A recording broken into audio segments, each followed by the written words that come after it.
કપાસના ખેડૂતોની સુરક્ષાને ધ્યાનમાં રાખીને ખેડૂત આગેવાન જયસેન પટેલે કેન્દ્રીય નાણામંત્રી નિર્મલા સીતારમણને પત્ર લખી કપાસ પરની 11% આયાત ડ્યુટી યથાવત રાખવાની માંગ કરી છે।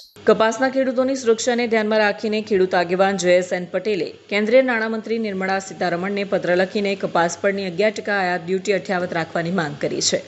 તેઓએ પત્રમાં જણાવ્યું કે તાજેતરમાં ટેક્સટાઇલ ઉદ્યોગો દ્વારા કપાસની આયાતને ટેક્સ ફ્રી કરવાની માંગ કરવામાં આવી છે, જેનાથી ભારતમાં કપાસના ખેડૂતોને આર્થિક નુકસાન થઈ શકે છે। જયેશ પટેલે કહ્યું કે કાચા તેલના વધતા ભાવોને લીધે સિન્થેટિક ફાઇબરો મોંઘા થયા છે। પટેલનો દાવો છે કે જો આ ડ્યુટી દૂર કરવામાં આવી તો વિદેશી કપાસને સસ્તા ભાવે આયાત કરવામાં આવશે, જેના પરિણામે સ્થાનિક બજારમાં કપાસના ભાવ ઘટી જશે। આથી ભારતમાં કપાસના ઉત્પાદનને મોટા નુકસાનનો સામનો કરવો પડી શકે છે। પત્રમાં જયેશ પટેલે કેન્દ્ર સરકારના ખેડૂતલક્ષી અભિગમની પ્રશંસા પણ કરી છે, જેમાં લઘુત્તમ ટેકાના ભાવમાં સતત વધારો કરી અને વિવિધ યોજનાઓ દ્વારા ખેડૂતોની આવક બમણી કરવાના પ્રયાસો કરવામાં આવ્યા છે।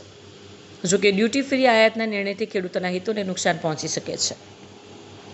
ખેતી એ દેશના વિકાસનો પાયો છે। આપણે ખેડૂતોના હિતમાં 11% આયાત ડ્યુટી યથાવત રાખવી જોઈએ, જેથી તેઓ પોતાની મહેનતનો યોગ્ય વળતર મેળવી શકે, તેમ તેમણે પત્રમાં જણાવ્યું હતું। Bureau report, Satya TV news, Surat. Middle ઇસ્ટમાં જે રીતે યુદ્ધ થઈ રહ્યું છે એને કારણે ફૂડના ભાવ વધવાને કારણે સિન્થેટિક જે ફાઇબર છે મોંઘું થવાને કારણે ખાસ કરીને ટેક્સટાઇલ ઇન્ડસ્ટ્રી અને જે ગાર્મેન્ટ ઇન્ડસ્ટ્રી સરકાર પર દબાણ કરી રહી છે કે કપાસની જે આયાત ડ્યુટી છે 11% એ વેરામુક્ત કરવામાં આવે। અગાઉ પણ તમે જોવો તો જ્યારે પણ નવેમ્બર અને ડિસેમ્બરમાં વેરામુક્ત કપાસ કરવામાં આવ્યો ત્યારે સ્વાભાવિક છે કે સસ્તો કપાસ વિદેશથી આવવાને કારણે ખેડૂતોને લાખો હજારો ખેડૂતોને, ભારત દેશના ખેડૂતોને, કપાસ પકવતા ખેડૂતોને ખૂબ જ મોટું નુકસાન થયું છે।